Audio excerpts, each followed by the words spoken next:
కాంగ్రెస్ ప్రభుత్వం వచ్చిన తర్వాత ప్రజాపాలన ప్రజల పాలన అని ఒక కామెంట్ చేయడం జరిగింది అంతా కూడా.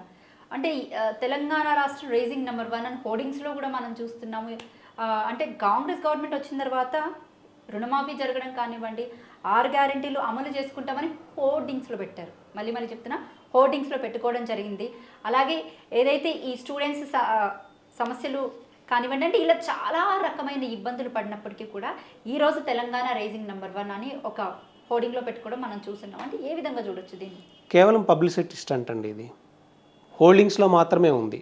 నిజంగా ఉందా? రీసెంట్గా కులగణనాన్ని కుల సర్వే చేశారు. ఏం ఉపయోగం జరిగిందండి? నా ఇంట్లో కోళ్ళు ఎన్ని ఉన్నాయో నీకు చెప్పాలా, నా ఇంట్లో కుక్కలు ఎన్ని ఉన్నాయో నీకు చెప్పాలా, నా ఇంట్లో గొర్రెలు ఎన్ని ఉన్నాయో నీకు చెప్పాలా, నా ఇంట్లో పందులు ఎన్ని ఉన్నాయో మీకు చెప్పాలా గవర్నమెంట్కి? ఏమవసరం? ఇవన్నీ మీ దగ్గర డేటా లేదా? నాకు ఎన్ని కార్లు ఉన్నాయో చెప్పాలి. నా కార్ డేటా మీ దగ్గర లేదా?